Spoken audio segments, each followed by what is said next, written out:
सत्कारयोग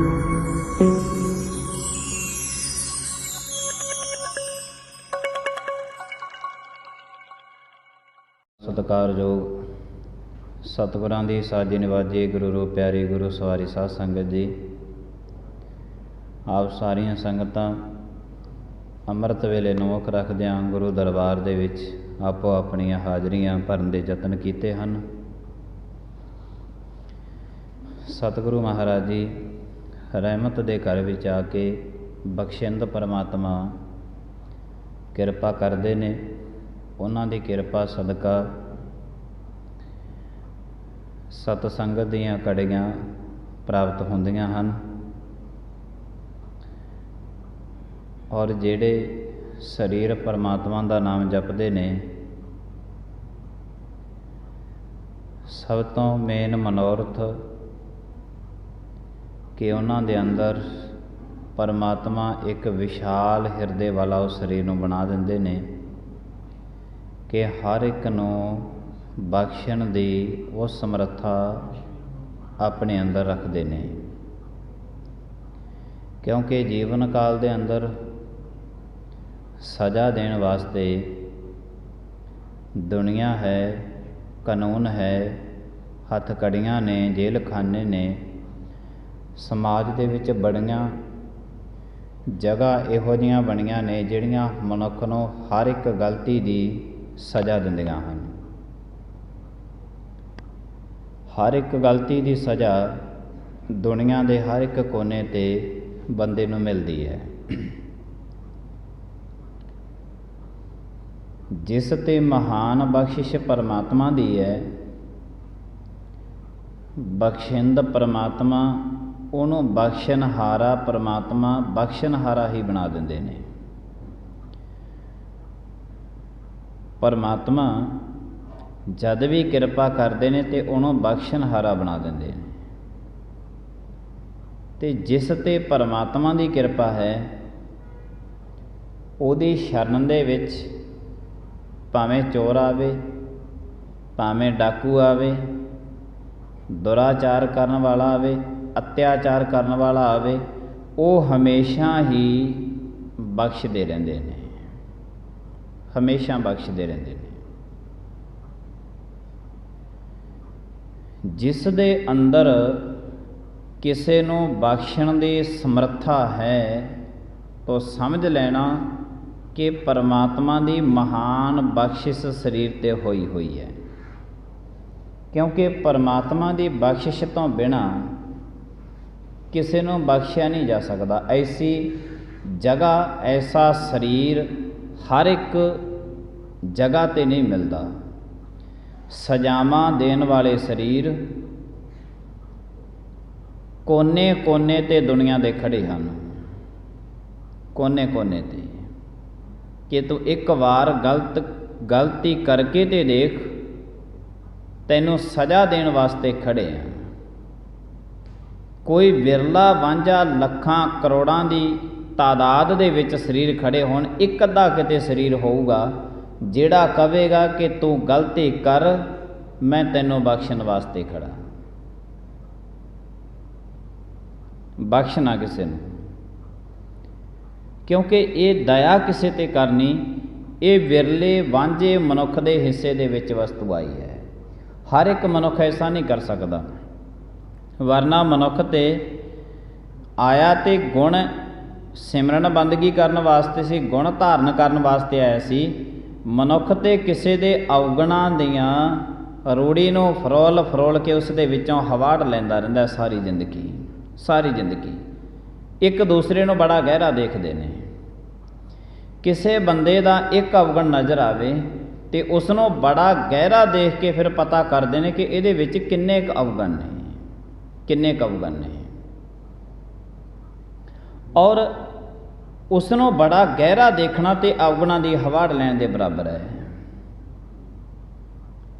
ਤੇ ਅਕਸਰ ਮਨੁੱਖ ਜਿਹੜਾ ਹੈ ਇਹ ਕਿਸੇ ਨੂੰ ਬਖਸ਼ਦਾ ਨਹੀਂ ਹੈ। ਪਰ ਬਹੁਤੇ ਸਰੀਰ ਐਸੇ ਵੀ ਹਨ ਜਿਨ੍ਹਾਂ ਦੇ ਅੰਦਰ ਬੜੀ ਦਇਆ ਭਰੀ ਸੀ ਪਰਮਾਤਮਾ ਨੇ।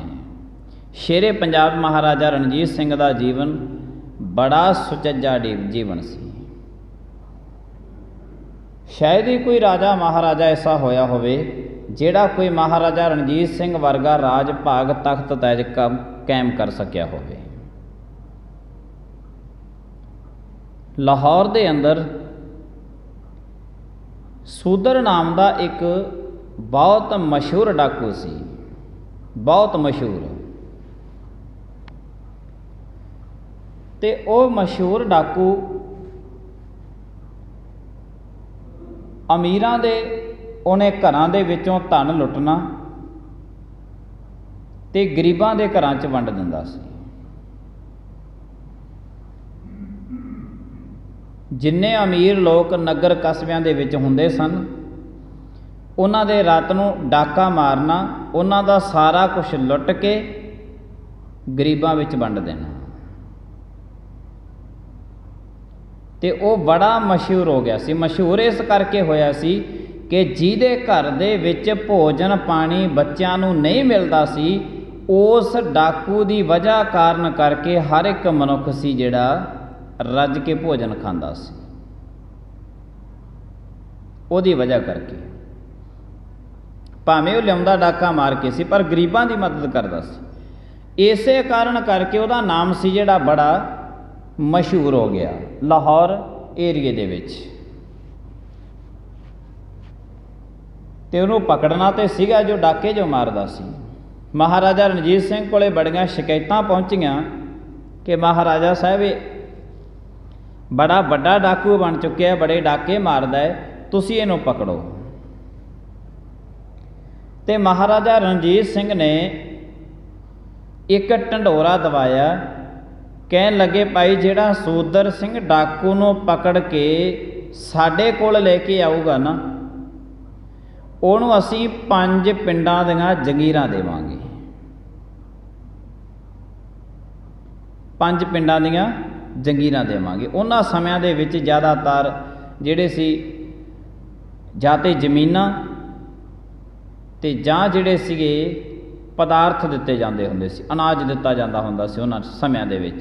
ज़्यादातर जदों मान लो भी बहुत कोई ज़्यादा एक दूजे ते खुश हुंदा सी ते बहुत वड्डी खुशी की गल जां तां जमीनां दे नाल कीती जांदी सी कि पट्ठे कट के दिते तैनूं, ते जां उहनूं अनाज दे बोरियां भर भर दित्तियां जांदियां सी।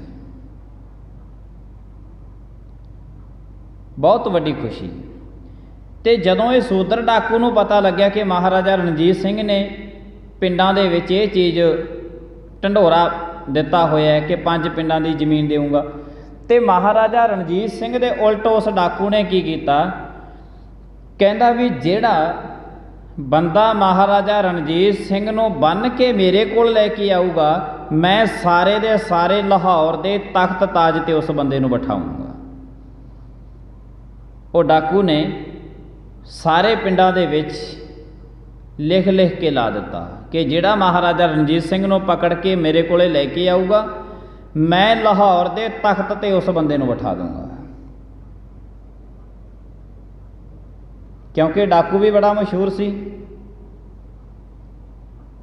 ते महाराजा रणजीत सिंह ने जंगल दे विच जांदियां जांदियां शिकार खेडदियां एक दिन सामना इसे डाकू दे नाल हो गया।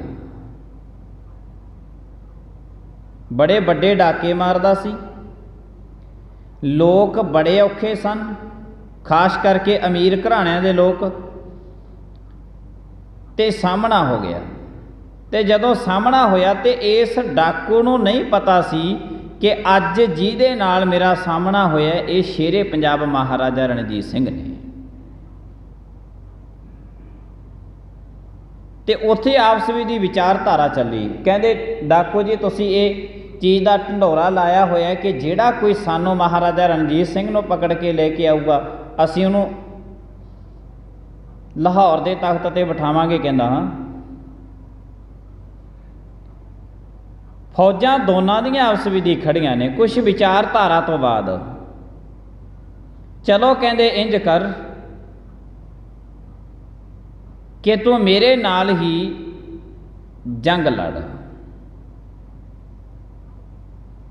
ते मैं महाराजा रणजीत सों तैनूं बन के महाराजा रणजीत सों 5 पिंडां दीयां जगीरां लैणीआं ने। खुद महाराजा रणजीत सिंह कह रहे हैं। महाराजा रणजीत सिंह ते वो डाकू दोने आपस विच दी फौजां दोनां दीयां खड़ियां ने, दोने आपस विच दी तलवारां नाल लड़दे हन। क्योंकि पुराने जमानिਆਂ ਦੇ ਵਿੱਚ ਜਿਹੜੀ जंग ਹੁੰਦੀ ਸੀ, लड़ाई ਹੁੰਦੀ ਸੀ, ਇਹ ਸਾਰੀ ਦੀ ਸਾਰੀ ईमानदारी ਦੇ ਨਾਲ ਹੁੰਦੀ ਸੀ, ਬੇਈਮਾਨੀ ਦੇ ਨਾਲ ਲੜਾਈ ਨਹੀਂ ਹੁੰਦੀ ਸੀ। ਪੁਰਾਣੇ ਜ਼ਮਾਨਿਆਂ ਦੇ ਵਿੱਚ बैर विरोध ਨੂੰ ਮੁੱਖ ਰੱਖ ਕੇ ਲੜਾਈ ਨਹੀਂ ਹੁੰਦੀ ਸੀ। हैरानगी की गल है कि गुरु गोबिंद सिंह महाराज ने 14 जंगां लड़ियां, 6वें पातशाह महाराज जंगां लड़ते हैं, पर वैर किसी दे नाल नहीं, बिल्कुल भी ईमानदारी दे नाल दोनों हत्थां दे विच तलवारां ने। जद कुछ समा आपस विच लड़ते रहे तो अक्सर जिहड़ा वो सूदर डाकू सी उहदे हत्थों तलवार छुट गई, क्योंकि महाराजा रणजीत सिंह जिहड़े सन वो तलवार के पूर्ण रूप दे विच धनी मन्ने गए सन, धनी मन्ने गए सन। पुरातन जमानिਆਂ ਦੇ ਵਿੱਚ बचपन तो लैके बच्चों नूं शास्त्र विद्या, शास्त्र रखने, घोड़ सवारी ते अपने धर्म दे विच परपक्ष रहना, ये चीज़ां पुराने जमानिਆਂ ਦੇ ਵਿੱਚ बच्चों नूं बचपन दे विच सिखाईਆਂ ਜਾਂਦੀਆਂ सन। जिमें अज के जमाने दे विच बचपन दे विच बच्चे नूं मोबाइल दे के ਉਹ 'ਤੇ लाया जाता है, इसे तरह ते ਉਹ जमानिਆਂ ਦੇ ਵਿੱਚ इसे तरह लाया जाता सी,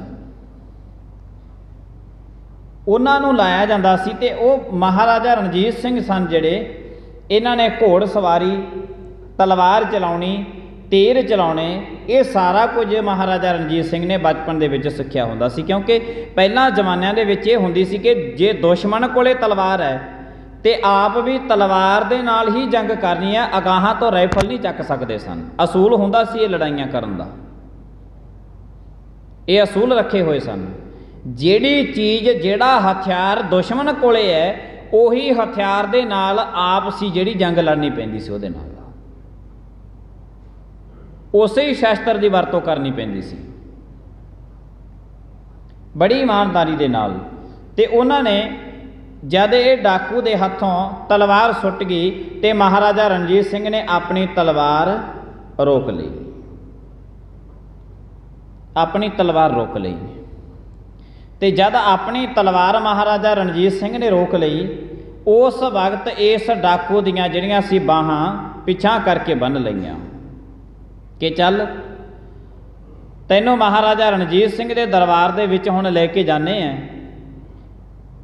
ते असीं भी 5 पिंडां दीयां जगीरां लवांगे तेरे सिर ते। हथ पिछे करके उन्हां दे बन लए। गुनाहगार मनुख दी ये पक्की निशानी हुंदी सी कि उहदे जद भी हथ बंदे जांदे सन ते पिछां करके हथ बन्ने जांदे सन। गुनाहगार मनुख की निशानी है। दारा शकोह नूं जदों पकड़िया गया सी, पकड़ के उन्होंने हाथी ते बिठाया गया सी, उहदे भी दारा शकोह दे हथ सी जिहड़े वो पिछे करके बन्ने गए सन। गुनाहगार मनुख की ये निशानी हुंदी सी। जद लेके गए लाहौर दे विच जिथे महाराजा रणजीत सिंह सन, आप ही लै गए ने, लैके गए तो महाराजा रणजीत सिंह नूं वो जिहड़े दरवाजे सी सारे अहलकारां ने खोलने सन। बड़ियां सजदा हो रही ने ते महाराजा रणजीत सिंह ने उन्हों तख्त दे कोल खड़ा के उन्होंने कहा, कहंदे तू कहंदा सी कि मैं तख्त ते बिठाऊंगा लाहौर दे ते, पर इस तैनू नहीं पता कि तख्त का मालक कौन है। उन्होंने उस जगह ते खड़ा के ते महाराजा रणजीत सिंह तख्त ते जाके बैठ गए। डाकू बड़ा हैरान, वो कहन लग्या जी तुसी इस तख्त ते किवें बैठ गए। महाराजा रणजीत सिंह कहन लगे, सूदर डाकू जी ਕਹਿੰਦੇ ਜਿਹੜੇ ਰਣਜੀਤ ਸਿੰਘ ਦੇ ਸਿਰ ਤੇ ਤੂੰ ਐਡਾ ਵੱਡਾ ਇਨਾਮ ਰੱਖਿਆ ਸੀ ਨਾ, ਮੈਂ ਉਹੀ ਰਣਜੀਤ ਸਿੰਘ ਇਸ ਤਖਤ ਦਾ ਮਾਲਕ ਹਾਂ। ਕਹਿੰਦੇ ਤੁਸੀਂ ਹੋ ਰਣਜੀਤ ਸਿੰਘ? ਕਹਿੰਦੇ ਹਾਂ। ਮੈਂ ਇਸ ਤਖਤ ਦਾ ਮਾਲਕ ਹਾਂ, ਮੈਂ ਤੈਨੂੰ ਪਕੜ ਕੇ ਬੰਨ੍ਹ ਕੇ ਹੁਣ ਲੈ ਵੀ ਆਂਦਾ। ਪਰ ਇੱਥੇ ਇੱਕ ਬਹੁਤ ਵੱਡੀ ਗੱਲ ਮਹਾਰਾਜਾ ਰਣਜੀਤ ਸਿੰਘ ਨੂੰ ਕਹਿੰਦੇ ਨੇ, ਜਿੱਥੋਂ ਪਤਾ ਲੱਗਦਾ ਹੈ ਲੜਾਈ ਕਰਨੀ, ਕਿਸੇ ਨੂੰ ਬੰਨ੍ਹ ਲੈਣਾ, ਕਿਸੇ ਨੂੰ ਹਰਾ ਦੇਣਾ ਕੋਈ ਵੱਡੀ ਗੱਲ ਨਹੀਂ ਹੈ। ਲੜਾਈ ਦੇ ਵਿੱਚ ਤੇ ਇੱਕ ਦਾਣਾ ਤੇ ਹਾਰੇਗਾ, ਜਿੱਥੇ ਘੋਲ ਹੁੰਦੇ ਨੇ ਉੱਥੇ ਇੱਕ ਤਾਂ ਜਿੱਤੇਗਾ ਤੇ ਇੱਕ ਹਾਰੇਗਾ। ਪਰ ਇੱਥੋਂ ਪਤਾ ਲੱਗਦਾ ਹੈ ਮਹਾਨ ਕਿਰਪਾ ਪਰਮਾਤਮਾ ਦੀ ਦਾ, ਜਿਹਤੇ ਮਹਾਨ ਬਖਸ਼ਿਸ਼ ਹੋਵੇ।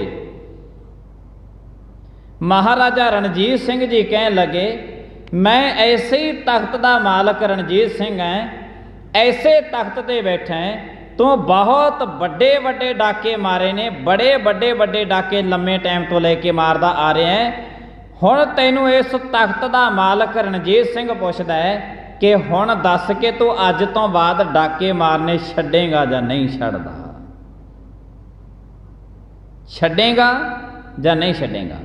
ਡਾਕੇ ਮਾਰੇ ਵੀ ਬਹੁਤ ਵੱਡੇ ਘਰਾਣਿਆਂ ਦੇ ਵਿੱਚ ਨੇ ਤੇ ਮਾਰੇ ਵੀ ਡਾਕੇ ਬਹੁਤ ਨੇ, ਪਰ ਹੁਣ ਦੱਸ ਕੇ ਅੱਜ ਤੋਂ ਬਾਅਦ ਡਾਕੇ ਮਾਰਨੇ ਛੱਡੇਗਾ ਜਾਂ ਨਹੀਂ ਛੱਡੇਗਾ? ਪਹਿਲੇ ਤੇ ਸੂਦਰ ਡਾਕੂ ਨੇ ਮਹਾਰਾਜਾ ਰਣਜੀਤ ਸਿੰਘ ਨੂੰ ਸੀਸ ਝੁਕਾਇਆ ਕਿ ਮੈਂ ਧੰਨ ਜਿਹੜਾ ਤੁਹਾਡੇ ਹੱਥ ਲੱਗ ਗਿਆ। ਜੇ ਮੈਂ ਕਿਸੇ ਦੇ ਹੋਰ ਹੱਥ ਲੱਗਦਾ, ਉਸੇ ਜੰਗਲ ਦੇ ਵਿੱਚੋਂ ਮੇਰਾ ਸਿਰ ਵੱਢ ਕੇ ਉਹਨਾਂ ਨੇ ਤਖਤ ਤੇ ਲੈ ਕੇ ਆਉਣਾ ਸੀ।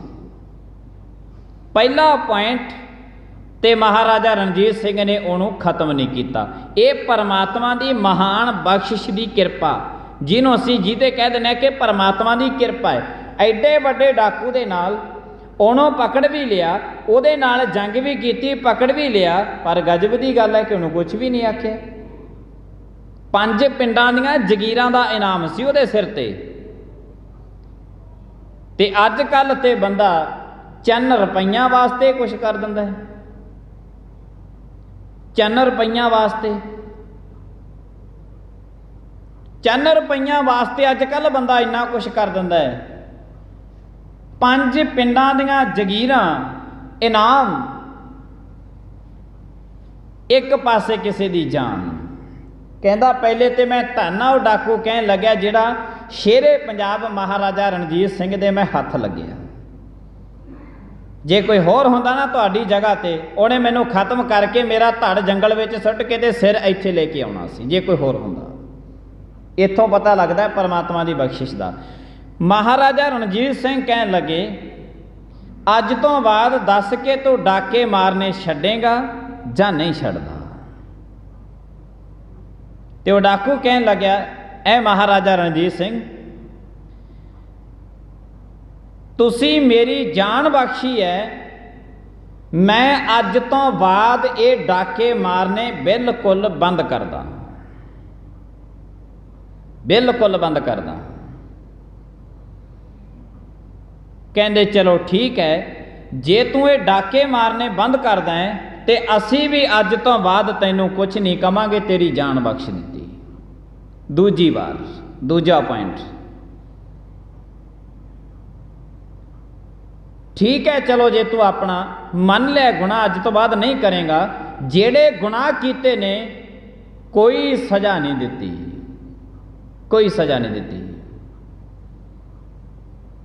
ਤੇ ਜਿਸ ਹਿਸਾਬ ਦੇ ਨਾਲ ਉਹਨੇ ਸੂਦਰ ਡਾਕੂ ਨੇ ਡਾਕੇ ਮਾਰੇ ਸੀ ਅਮੀਰ ਘਰਾਣਿਆਂ ਦੇ ਵਿੱਚ, ਤੇ ਅਮੀਰ ਘਰਾਣਿਆਂ ਦੇ ਆਖੇ ਲੱਗ ਕੇ ਤੇ ਅੱਜ ਕੱਲ੍ਹ ਦੁਨੀਆ ਕੁਛ ਵੀ ਕਰ ਸਕਦੀ ਹੈ, ਅਮੀਰ ਘਰਾਣਿਆਂ ਦੇ ਆਖੇ ਲੱਗ ਕੇ। ਦੂਜੀ ਮਹਾਨ ਬਖਸ਼ਿਸ਼ ਹੋਈ ਕਿ ਉਹਦੀ ਸਜ਼ਾ ਮਾਫ ਕਰ ਦਿੱਤੀ ਮਹਾਰਾਜਾ ਰਣਜੀਤ ਸਿੰਘ ਨੇ। ਤੀਜੀ ਸਭ ਤੋਂ ਵੱਡੀ ਗੱਲ, ਮਹਾਰਾਜਾ ਰਣਜੀਤ ਸਿੰਘ ਨੂੰ ਉਹ ਬੇਨਤੀ ਕਰਨ ਲੱਗਿਆ ਡਾਕੂ, ਕਹਿਣ ਲੱਗਿਆ ਮਹਾਰਾਜਾ ਰਣਜੀਤ ਸਿੰਘ, ਮੇਰੇ ਜਿਹੜੇ ਨਾਲ ਦੇ ਨੇ ਨਾ, ਮੇਰੇ ਨਾਲ ਰਹਿ ਕੇ ਡਾਕਾ ਡਾਲਦੇ ਹੁੰਦੇ ਸੀ, ਕਿਉਂਕਿ ਜਦੋਂ ਮੈਂ ਡਾਕੂ ਸੀ ਉਦੋਂ ਮੇਰੇ ਰਿਲੇਸ਼ਨ ਉਹੋ ਜਿਹੇ ਬੰਦਿਆਂ ਦੇ ਨਾਲ ਹੀ ਸਨ, ਉਹੋ ਜਿਹੇ ਬੰਦਿਆਂ ਦੇ ਨਾਲ। ਜਿਹੋ ਜਿਹਾ ਬੰਦਾ ਹੁੰਦਾ ਹੈ ਉਹਦੇ ਉਹੋ ਜਿਹੇ ਬੰਦਿਆਂ ਦੇ ਨਾਲ ਰਿਲੇਸ਼ਨ ਹੁੰਦੇ ਨੇ, ਉਹਦੀ ਜਾਣ ਪਹਿਚਾਣ, ਉਹਦੀਆਂ ਗੱਲਾਂ ਬਾਤਾਂ, ਉਹਦਾ ਰਹਿਣ ਬਸੇਰਾ, ਸਾਰਾ ਕੁਝ ਇਹੋ ਜਿਹੇ ਬੰਦਿਆਂ ਦੇ ਨਾਲ ਹੁੰਦਾ ਹੈ। ਚੋਰ ਹੈ, ਉਹਦੀ ਸੰਧੀ ਚੋਰ ਦੇ ਨਾਲ ਹੋਊ, ਡਾਕੂ ਦੀ ਸੰਧੀ ਡਾਕੂ ਦੇ ਨਾਲ ਹੋਊ, ਠੱਗ ਦੀ ਸੰਧੀ ਠੱਗ ਦੇ ਨਾਲ ਹੋਊ, ਬੇਈਮਾਨ ਬੰਦੇ ਦੀ ਸੰਧੀ ਬੇਈਮਾਨ ਦੇ ਨਾਲ ਹੋਊ, ਗੁਨਾਹਗਾਰ ਬੰਦੇ ਦੀ, ਦੁਰਾਚਾਰ ਬੰਦੇ ਦੀ, ਅਤਿਆਚਾਰ ਬੰਦਿਆਂ ਦੀਆਂ ਆਪਸ ਵਿੱਚ ਦੀ ਸੰਧੀਆਂ ਹੁੰਦੀਆਂ ਨੇ। ਬੇਈਮਾਨੀ, ਜਿਹੜਾ ਬੇਈਮਾਨ ਬੰਦਾ ਹੈ ਨਾ, ਉਹ ਬੇਈਮਾਨ ਨੂੰ ਜਦੋਂ ਬੇਈਮਾਨ ਮਿਲਦਾ ਹੈ, ਉਹਨਾਂ ਦੀ ਬੜੀ ਸਹਿਚਾਰ, ਬੜੀ ਗੂੜੀ ਸਾਂਝ ਕੁਝ ਮਿੰਟਾਂ ਦੇ ਵਿੱਚ ਹੀ ਹੋ ਜਾਂਦੀ ਹੈ। ਕੁਝ ਮਿੰਟਾਂ ਦੇ ਵਿੱਚ ਹੀ ਉਹਨਾਂ ਦੀ ਆਪਸ ਵਿੱਚ ਦੀ ਬੜੀ ਗੂੜੀ ਸਾਂਝ ਪੈ ਜਾਂਦੀ ਹੈ ਬੇਈਮਾਨ ਦੀ ਬੇਈਮਾਨ ਦੇ ਨਾਲ। ਤੇ ਜੇ ਕੋਈ ਚੰਗਾ ਮਨੁੱਖ ਹੈ, ਚੰਗੇ ਮਨੁੱਖ ਦੀ ਬਹੁਤੀ ਸਮਾਜ ਦੇ ਵਿੱਚ ਇਸ ਕਰਕੇ ਵੱਡੀ ਸਾਂਝ, ਗੂੜੀ ਸਾਂਝ ਨਹੀਂ ਪੈਂਦੀ, ਕਿਉਂਕਿ ਉਹ ਚੰਗੇ ਮਨੁੱਖ ਦੀ ਤਲਾਸ਼ ਕਰਦਾ ਤੇ ਚੰਗਾ ਉਹਨੂੰ ਮਿਲਦਾ ਨਹੀਂ। ਚੰਗੇ ਬੰਦਿਆਂ ਦੀ ਸਮਾਜ ਦੇ ਵਿੱਚ ਕੋਈ ਬਹੁਤੀ ਲੰਮੀ ਵੱਡੀ ਭੀੜ ਸਮਾਜ ਦੇ ਵਿੱਚ ਨਹੀਂ ਹੁੰਦੀ। ਚੰਗੇ ਬੰਦਿਆਂ ਦੀਆਂ ਟੋਲੀਆਂ ਨਹੀਂ ਤੁਰੀਆਂ ਫਿਰਦੀਆਂ ਸਮਾਜ ਦੇ ਵਿੱਚ, ਕੋਈ ਇੱਕ ਅੱਧਾ। ਚੰਦਨ ਤਰਵਰ ਬਨ ਨਹੀਂ ਸੰਤ ਨਾ ਪੁਰ ਪਰਮਾਹੀ। ਹਰੇਕ ਨਗਰੀ, ਹਰੇਕ ਕਸਬੇ ਦੇ ਵਿੱਚ ਸੰਤ ਪੈਦਾ ਨਹੀਂ ਹੁੰਦੇ, ਹਰੇਕ ਜੰਗਲ ਦੇ ਵਿੱਚ ਚੰਦਨ ਦਾ ਬਿਰਖ ਪੈਦਾ ਨਹੀਂ ਹੁੰਦਾ। ਕੋਈ ਇੱਕ ਅੱਧਾ, ਕਰੋੜਾਂ ਦੀ ਤਾਦਾਦ ਦੇ ਵਿੱਚੋਂ ਇੱਕ ਅੱਧਾ ਮਨੁੱਖ ਧਾਰਮਿਕ ਹੁੰਦਾ ਹੈ, ਤੇ ਉਹ ਆਪਣਾ ਮਾਰਗ ਖੁਦ ਚੁਣ ਲੈਂਦਾ ਹੈ। ਤੇ ਐਸਾ ਮਨੁੱਖ, ਸਿਆਣਾ ਮਨੁੱਖ ਸਿਆਣਿਆਂ ਨੂੰ ਲੱਭਦਾ ਹੈ, ਚੰਗਾ ਮਨੁੱਖ ਚੰਗਿਆਂ ਨੂੰ ਲੱਭਦਾ ਹੈ। ਤੋ ਬਹੁਤੀ ਵੱਡੀ ਸਿਆਣਪ ਰੱਖਣ ਵਾਲਾ ਮਨੁੱਖ ਬਹੁਤੇ ਵੱਡੇ ਸਿਆਣੇ ਬੰਦਿਆਂ ਦੀ ਤਲਾਸ਼ ਕਰਦਾ, ਜਿਹੜੇ ਉਹਨੂੰ ਸਮਾਜ ਦੇ ਵਿੱਚੋਂ ਨਹੀਂ ਮਿਲਦੇ। ਇਸ ਕਰਕੇ ਬਹੁਤੇ ਚੰਗੇ ਬੰਦੇ ਦੀ ਸਮਾਜ ਦੇ ਨਾਲ ਬਹੁਤੀ ਸੰਧੀ ਨਹੀਂ ਰਲਦੀ। ਜਿਹੜਾ ਬੰਦਾ ਝੂਠ ਮਾਰਦਾ, ਉਹਦੀ ਝੂਠੇ ਦੇ ਨਾਲ ਸੰਧੀ ਬੜੀ ਛੇਤੀ ਰਲ ਜਾਂਦੀ ਹੈ, ਬੜੀ ਆਪਸ ਵਿੱਚ ਦੀ ਗੂੜੀ ਸਾਂਝ ਪੈ ਜਾਂਦੀ ਹੈ, ਬੜੀ ਮਿੱਤਰਤਾ ਪੈ ਜਾਂਦੀ ਹੈ, ਬੜੀ ਮਿੱਤਰਤਾ। ਸਮਾਜ ਦੇ ਵਿੱਚ ਕਈ ਐਸੇ ਵੀ ਮਿੱਤਰ ਹੁੰਦੇ ਨੇ ਜਿਨ੍ਹਾਂ ਦੇ ਨਾਲ ਬੰਦੇ ਦੀ ਸਾਰੀ ਜ਼ਿੰਦਗੀ ਮਿੱਤਰਤਾ ਚੱਲਦੀ ਰਹਿੰਦੀ ਹੈ, ਮਿੱਤਰ ਬਣੇ ਰਹਿੰਦੇ ਨੇ। ਚੰਗੇ ਮਨੁੱਖ ਦਾ ਮਿੱਤਰ ਬਣਨਾ ਬਹੁਤ ਭਾਗਾਂ ਦੀ ਗੱਲ ਹੈ, ਨਹੀਂ ਕੋਈ ਬਣ ਸਕਦਾ। ਚੰਗਿਆਈ ਤੇ ਜੋ ਰੁਕ ਗਿਆ, ਤੋ ਇਹਨਾਂ ਦੀ ਆਪਸ ਵਿੱਚ ਦੀ ਸੰਧੀ ਬੜੀ ਰਲ ਜਾਂਦੀ ਹੈ। ਜਿਹੋ ਜਿਹਾ ਬੰਦਾ ਹੋਵੇ, ਉਹਨੂੰ ਉਸ ਦੇ ਮਾਰਗ ਤੇ ਉਹੋ ਜਿਹੇ ਸੋਚ ਦੇ ਧਾਰਨੀ ਮਨੁੱਖ ਮਿਲਦੇ ਰਹਿੰਦੇ ਨੇ। ਤੇ ਡਾਕੂ ਕਹਿਣ ਲੱਗਿਆ ਮਹਾਰਾਜਾ ਰਣਜੀਤ ਸਿੰਘ, ਜੇ ਮੈਂ ਤੇਰੇ ਮਹਿਲਾਂ ਦੇ ਵਿੱਚੋਂ ਬਾਹਰ ਨਿਕਲਦਾ ਤੇ ਜਿਹੜੇ ਮੇਰੇ ਨਾਲ ਦੇ ਬੰਦੇ ਨੇ, ਜਿਹੜੇ ਮੇਰੇ ਨਾਲ ਡਾਕਾ ਡਾਲਦੇ ਹੁੰਦੇ ਸੀ, ਉਹ ਬੰਦੇ ਸਾਰੇ ਦੇ ਸਾਰੇ ਮੈਨੂੰ ਮਿਲਣਗੇ। ਹੋ ਸਕਦਾ ਹੈ ਕਿ ਉਹ ਬੰਦੇ ਜਦੋਂ ਮੈਂ ਕੰਮ ਛੱਡਤਾ ਤੇ ਮੈਨੂੰ ਸਜ਼ਾ ਵੀ ਦੇਣ, ਇਹ ਸਜ਼ਾ ਵੀ ਦੇਣ। ਜਦੋਂ ਮੈਂ ਡਾਕੇ ਡਾਲਨੇ ਛੱਡ ਦਿੱਤੇ, ਉਹ ਮੈਨੂੰ ਸਜ਼ਾ ਜ਼ਰੂਰ ਦੇਣਗੇ ਇਸ ਕੰਮ ਦੀ, ਕਿ ਤੂੰ ਕਿਉਂ ਕੰਮ ਛੱਡਿਆ ਹੈ। ਲੰਮੇ ਟਾਈਮ ਤੋਂ ਲੈ ਕੇ ਕੰਮ ਕਰਦਾ ਆ ਰਿਹਾ ਹੈ, ਤੋ ਇਹ ਕੰਮ ਛੱਡਣਾ ਵੀ ਬੜਾ ਔਖਾ ਹੈ। ਤੇ ਜੇ ਕੋਈ ਛੱਡ ਦੇਵੇਗਾ, ਉਹਨੂੰ ਨਾਲ ਦੇ ਸਾਕ ਸੰਬੰਧੀ ਫਿਰ ਛੱਡਣ ਨਹੀਂ ਦਿੰਦੇ। ਚੰਗਿਆਈ ਵਾਲੇ ਪਾਸੇ ਜਾਣਾ ਬੜਾ ਔਖਾ ਹੈ। ਉਸ ਤੋਂ ਵੀ ਔਖਾ ਹੈ ਜਦੋਂ ਮਨੁੱਖ ਚੰਗਿਆਈ ਵਾਲੇ ਪਾਸੇ ਜਾਂਦਾ ਹੈ, ਦੁਨੀਆ ਉਸ ਨੂੰ ਜਾਣ ਨਹੀਂ ਦਿੰਦੀ, ਉਸ ਨੂੰ ਜਾਣ ਨਹੀਂ ਦਿੰਦੀ ਚੰਗਿਆਈ ਵਾਲੇ ਪਾਸੇ। ਮਹਾਰਾਜਾ ਰਣਜੀਤ ਸਿੰਘ ਕਹਿੰਦੇ, ਫਿਰ ਤੂੰ ਕੀ ਚਾਹੁੰਦਾ ਹੈ? ਕਹਿਣ ਲੱਗੇ, ਮੈਂ ਤੁਹਾਨੂੰ ਬੇਨਤੀ ਕਰਦਾ, ਜਿੱਥੇ ਤੁਸੀਂ ਮੇਰੀ ਜਾਨ ਬਖਸ਼ੀ ਹੈ ਨਾ, ਉੱਥੇ ਇੰਨੀ ਕੁ ਕਿਰਪਾ ਹੋਰ ਕਰ ਦਿਓ ਕਿ ਮੈਨੂੰ ਤੁਸੀਂ ਆਪਣੇ ਮਹਿਲਾਂ ਦੇ ਵਿੱਚ ਹੀ ਰੱਖ ਲਓ। ਮੈਨੂੰ ਤੁਸੀਂ ਆਪਣੇ ਮਹਿਲਾਂ ਦੇ ਵਿੱਚ ਰੱਖੋ। ਤੇ ਮਹਾਰਾਜਾ ਰਣਜੀਤ ਸਿੰਘ ਨੇ ਉਸ ਬਹੁਤ ਵੱਡੇ ਡਾਕੂ ਨੂੰ ਆਪਣੀ ਫੌਜ ਦੇ ਵਿੱਚ ਉਹਨੂੰ ਭਰਤੀ ਕਰ ਲਿਆ ਮਹਾਰਾਜਾ ਰਣਜੀਤ ਸਿੰਘ ਨੇ, ਕਿ ਅੱਜ ਤੋਂ ਬਾਅਦ ਤੂੰ ਮੇਰਾ ਫੌਜ ਦਾ ਫੌਜਦਾਰ ਹੋਵੇਂਗਾ, ਸਾਡੀ ਫੌਜ ਦੇ ਨਾਲ ਤੂੰ ਰਿਹਾ ਕਰੇਂਗਾ। ਇੱਥੋਂ ਪਤਾ ਲੱਗਦਾ ਹੈ ਕਿ ਇੱਕ ਬਹੁਤ ਵੱਡਾ ਮਸ਼ਹੂਰ ਡਾਕੂ ਹੋਵੇ, ਜਿਹਨੂੰ ਲੱਭਣ ਵਾਸਤੇ ਮਹਾਰਾਜਾ ਰਣਜੀਤ ਸਿੰਘ ਨੂੰ 5 ਪਿੰਡਾਂ ਦਾ ਜੰਗੀਰਾਂ ਦਾ ਇਨਾਮ ਰੱਖਣਾ ਪਿਆ। ਐਡੇ ਵੱਡੇ ਡਾਕੂ ਨੂੰ ਪਹਿਲਾਂ ਉਹਦੀ ਜਾਨ ਬਖਸ਼ੀ, ਫਿਰ ਉਹਦੀ ਸਜ਼ਾ ਬਖਸ਼ੀ। ਤੀਜੇ ਪੁਆਇੰਟ ਤੇ ਐਡੀ ਵੱਡੀ ਅਕਾਲ ਪੁਰਖ ਦੀ ਕਿਰਪਾ ਸੀ ਮਹਾਰਾਜਾ ਰਣਜੀਤ ਸਿੰਘ ਤੇ, ਕਿ ਤੀਜੇ ਪੁਆਇੰਟ ਤੇ ਜਾ ਕੇ ਮਹਾਰਾਜਾ ਰਣਜੀਤ ਸਿੰਘ ਨੇ ਆਪਣੀ ਫੌਜ ਦੇ ਵਿੱਚ ਉਹਨੂੰ ਭਰਤੀ ਕਰ ਲਿਆ। कोई डाकू होवे मशहूर, चोर होवे मशहूर, सिरे दा चोर जिहदा चारे पिंडां दे विच नाम चलदा होवे, उहनूं आपदे घर दे विच रख लांगे, कह देंगे कि तू साडे परिवारक मैंबर है, साडे नाल रह? कति नहीं कह सकते। इत्थों पता लगता है कि किस दे महान किरपा परमात्मा दी हुंदी है। फौज दे विच रखिया, अनेकां जंगां दे विच वो डाकू महाराजा रणजीत सिंह दे नाल लड़दा रहा, अनेकां जंगां दे विच उहने मदद कीती है महाराजा रणजीत सिंह दी। जिस ते अकाल पुरख दी महान बख्शिश हुंदी है, समझ लेना कि वो मनुख करोड़ां गुणा अखां नाल देख के कन्नां नाल सुन के भी उहदे अनडिठे कर देवेगा। ते जीते जेड़ा बिल्कुल परमात्मा दे नाम तो दूर है, बिल्कुल दूर है, उते सारी जिंदगी फिर लोकां दे गुनाह ही देखदा रहिंदा है, सारी जिंदगी। ਇੱਥੇ ਆਉਂਦੇ ਹਾਂ परमात्मा ਦੇ घर ਵਿੱਚ, ਬਾਣੀ पढ़ते हैं, गुरबाणी ਨੂੰ सुनते हैं। गुरबाणी ने किसी भी जगह ते ये नहीं कहा कि तू अपने जीवन काल दे अंदर दूजियां दे गुनाह देखदा रह कि फिर तू चंगा बन जाएगा। यह गल गुरबाणी ने नहीं कही कि जे तू दूजियां नू माड़ा कहेगा ना फिर तू चंगा बन जाएगा। गुरु साहिब जी महाराज इंज कहते ने कि तू खुद चंगा बन जा, तैनू सारी सृष्टि चंगी लगूगी। जिन्ना टाइम तू चंगा नहीं है उन्ना टाइम तैनू कोई भी समाज दे विच चंगा नहीं लगूगा।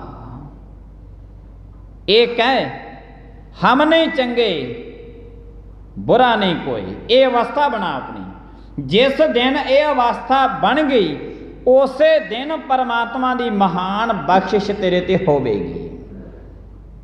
ते ये गल कहण वास्ते बंदा तैयार नहीं है, ते जे ये कहण वास्ते तैयार नहीं है तो समझ लेना कि हजे तक दुनिया दे गुनाह ही देखते रहे हैं। सारी गुरु ग्रंथ साहिब महाराज जी की बाणी, अमृत वेले की बाणी, संध्या के टाइम की बाणी, सारी गुरु ग्रंथ साहिब जी महाराज जी की गुरबाणी सुचेत कर दी है मनुख को।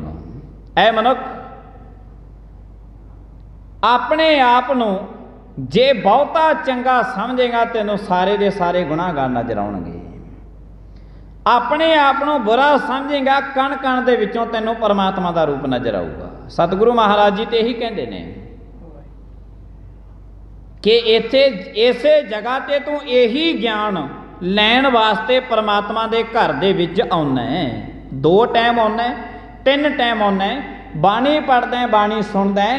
तेरा मेन पॉइंट अकाल पुरख दा यही है कि तेरी जबान दे विचों यही निकले कि परमात्मा मैं चंगा हो नहीं सकता ते तेरी साजी हुई सृष्टि बुरी नहीं हो सकती। पर बंदा इस दे उल्ट चलता है, वो परमात्मा नूं कहता है कि परमात्मा बहुत चंगा बंदा मैं, बाकी तो सारे माड़े ने। मनुख इस थ्योरी ते चलता है। पर गुरु ग्रंथ साहिब जी महाराज नूं सजदा करनियां, नमस्कार करनी, डंडौत वंदना करनी, अकाल पुरख महाराजियां दे घर दी जिन्नी असी सेवा सिमरन बंदगी करते हैं, हथ जोड़ते हैं, मत्थे टेकते हैं, तो गुरु साहिब जी महाराज सानू हर एक जगह ते इहो ही सिक्ख्या दिंदे ने कि जिस दिन परमात्मा की महान बख्शिश तेरे ते होई, करोड़ां गुनाह सुन के, करोड़ां गुनाह उहदे अखी देख के भी उहनूं तू माफ़ कर देवेगा, क्योंकि परमात्मा बख्शिंद है। लेखै कतै न छुटी है, खिन खिन भुलन हार, बख्शन हार बख्श लै नानक पार उतार। एक घर है गुरु नानक देव साहब महाराज का। तो इस घर दे जेड़े वसंदे ने, जेड़े वसनीक ने, वो भी तो फिर इहो जे होने चाहिए ने। तो गुरु नानक महाराज फिर इहो जे बंदियां दी तलाश करते हैं। परमात्मा दे घर विच आ, जैसा परमात्मा है वैसा तू बन जा। जिस दिन परमात्मा का हुक्म तू मन गया, उस दिन परमात्मा तैनू अपना सारा कुछ अर्पण कर देंगे, सब कुछ अपना परमात्मा अर्पण कर देंगे। गुरु साहिब जी महाराज कृपा करन, बख्शिंद परमात्मा की रहमत जेड़े जीवन ते जेड़े शरीरां ते हुंदी है, ਉਹਨਾਂ ਦੀਆਂ ਵੱਡੀਆਂ ਵੱਡੀਆਂ ਪ੍ਰਾਪਤੀਆਂ, ਇਤਿਹਾਸ ਭਰਿਆ ਪਿਆ ਹੈ। ਗੁਰੂ ਸਾਹਿਬ ਜੀ ਮਹਾਰਾਜ ਕਿਰਪਾ ਕਰਨ। ਸਮਾਪਤੀ ਦਾ ਟਾਈਮ, ਭੁੱਲਾਂ ਚੁੱਕਾਂ ਦੀ ਖਿਮਾ। ਆਈਆਂ ਹੋਈਆਂ ਸੰਗਤਾਂ ਦਾ ਬਹੁਤ ਧੰਨਵਾਦ। ਪ੍ਰੇਮ ਦੇ ਨਾਲ ਸਾਰੀ ਸੰਗਤ ਬੁਲਾਏ ਫਤਿਹ। ਵਾਹਿਗੁਰੂ ਜੀ ਕਾ ਖਾਲਸਾ, ਵਾਹਿਗੁਰੂ ਜੀ ਕੀ ਫਤਿਹ।